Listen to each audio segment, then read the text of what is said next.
नमस्कार। हिंदी शिक्षण संस्थान में आप सभी का फिर से एक बार स्वागत है।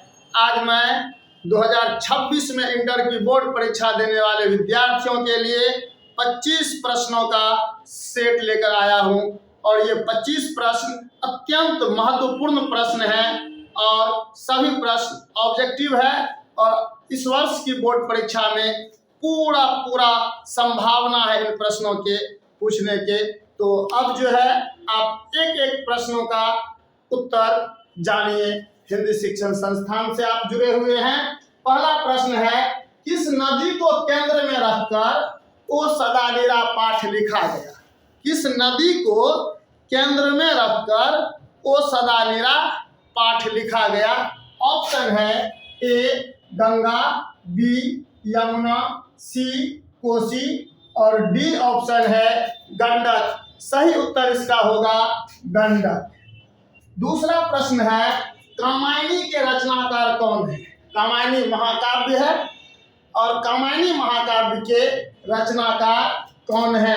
रामधारी सिंह दिनकर, चंद्रधर शर्मा गुलेरी, सी में है बालकृष्ण भट्ट और डी में है जयशंकर प्रसाद। बतलाइए सही उत्तर क्या होगा?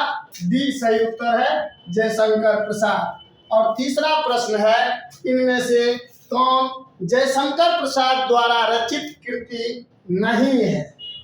ए ऑप्शन में है झरना, बी में ध्रुव स्वामिनी, सी में है काठ का सपना और डी में है स्कंदगुप्त।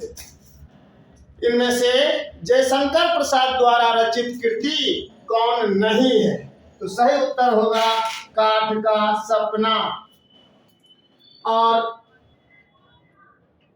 चौथा प्रश्न है आपके लिए, पुत्र वियोग शीर्षक कविता किस संग्रह से ली गई है? पुत्र वियोग शीर्षक कविता किस संग्रह से ली गई है? ए में है सभा के खेल, बी में है मुकुल, सी ऑप्शन है बिखरे मोती और ऑप्शन डी में है त्रिधारा। तो इसका सही उत्तर होगा मुकुल।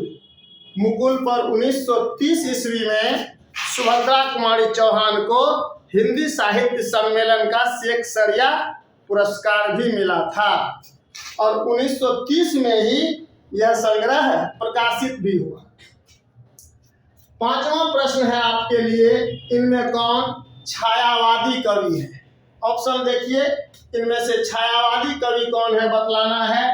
ऑप्शन ए में Agyeya, option B Ramdhari Singh Dinkar, option C Subhadra Kumari Chauhan और ऑप्शन डी जयशंकर प्रसाद। तो इस प्रश्न का सही उत्तर क्या होगा? जयशंकर प्रसाद। जयशंकर प्रसाद, सुमित्रानंदन पंत, महादेवी वर्मा और सूर्यकांत त्रिपाठी निराला, ये सभी छायावादी कवि हैं। अगला प्रश्न है आपके लिए, प्रश्न संख्या 6, शमशेर बहादुर सिंह ने सोवियत रूस की यात्रा कब की? शमशेर बहादुर सिंह ने सोवियत रूस की यात्रा कब की? ऑप्शन नंबर ए है 1965 ईस्वी में, ऑप्शन बी 1978 ईस्वी में, ऑप्शन सी 1983 ईस्वी में और ऑप्शन डी है 1962 ईस्वी में। तो शमशेर बहादुर सिंह ने 1978 ईस्वी में सोवियत रूस की यात्रा की थी। ऑप्शन बी सही है। सातवां प्रश्न है, शमशेर बहादुर सिंह का जन्म कहाँ हुआ? शमशेर बहादुर सिंह का जन्म कहाँ हुआ? ऑप्शन ए देहरादून में, ऑप्शन बी लखनऊ में, ऑप्शन सी काशी में, ऑप्शन डी दिल्ली में। बताइए सही उत्तर क्या होगा? इसका सही उत्तर होगा ऑप्शन नंबर ए देहरादून में शमशेर बहादुर सिंह का जन्म 1911 ईस्वी में हुआ था। अगला प्रश्न है, आठवां प्रश्न, अधिनायक शीर्षक कविता किस प्रकार की कविता है? अधिनायक शीर्षक किस प्रकार की कविता है? तो ऑप्शन देखिए, यह जो है एक छायावादी कविता है, ऑप्शन बी में हास्य कविता है, ऑप्शन सी व्यंग्य कविता है और ऑप्शन डी प्रकृति वर्णन की कविता है। तो सही उत्तर इसका होगा ऑप्शन सी, यह एक व्यंग्य कविता है। अधिनायक शीर्षक एक व्यंग्य कविता है। और अधिनायक शीर्षक कविता के कवि रघुवीर सहाय हैं। अधिनायक शीर्षक कविता के कवि रघुवीर सहाय हैं। 9वां प्रश्न आपके लिए